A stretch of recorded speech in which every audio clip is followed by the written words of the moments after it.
जय श्री कृष्ण। राधे राधे। श्री वल्लभाधीश की जय। आज हम जानेंगे पवित्रा का स्वरूप और महात्म्य। श्रावण शुक्ल तृतीया से शुरू हुई एक ऐसी लीला जिसने पुष्टि मार्ग में पवित्रा सेवा का एक अद्भुत रहस्य प्रकट किया। महाप्रभु श्री वल्लभाचार्य जी ने श्रावण शुक्ल तृतीया के दिन श्रीमद् भागवत सप्ताह प्रारंभ किया और एकादशी की रात्रि में उसका संपूर्ण किया। इसके बाद श्रीनाथ जी स्वयं प्रकट होकर महाप्रभु जी को दर्शन दिए और जीवों को ब्रह्म संबंध कराने की आज्ञा प्रदान की। यही प्रसंग सिद्धांत रहस्य में भी प्रसिद्ध है।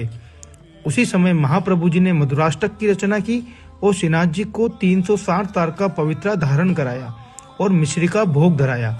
यह एकादशी पुत्रदा एकादशी भी थी और आचार्य श्री वल्लभ बाल भाव के उपासक थे, इसलिए श्रीनाथ जी भी अर्धरात्रि में बाल भाव से प्रकट हुए। कमल के समान नेत्रों वाले उस अद्भुत बालक के रूप में श्रीनाथ जी ने दर्शन दिए। आइए अब समझते हैं 360 तार का रहस्य। प्राचीन समय में द्विजजन स्वयं सूत काटकर जनेऊ बनाया करते थे। उसमें 16 तारों को 6 गुना करने पर 96 तार होते थे। उन्हें आरोह अवरोह के रूप में बांटकर 3 बार मिलाया जाता, जिससे 288 तार होते। फिर उनमें 12 आटे दिए जाते और उन्हें 60 बार बटकर 3 तार की जनेऊ बनाई जाती, जिसमें ब्रह्म घाट होती थी।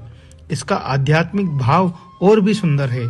पूर्ण पुरुषोत्तम प्रभु षोडश कलाओं से युक्त होकर 6 ऋतुओं में लीला करते हैं, इसलिए 16 से 6 को गुणा करने पर 96 का भाग आता है।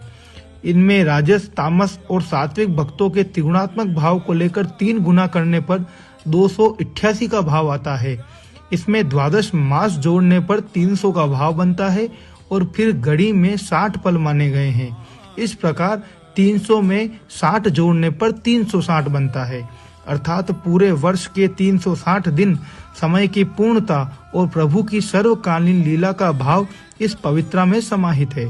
इसलिए 360 तारों से बने इस सूत के पवित्रा को श्रीनाथ जी के चरणों में समर्पित किया गया। अब प्रश्न है, सूत को ही पवित्रा क्यों कहा गया है?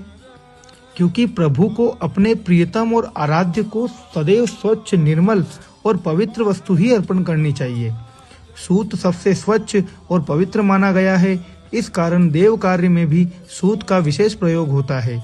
लच्छा, कलावा, मौली, व्रत बंधन, कंकण बंधन और कपिला वाचन जैसे संस्कारों में भी सूत का प्रयोग किया जाता है। सूत अग्नि के संयोग से सबसे शीघ्र नष्ट होने वाला भी है।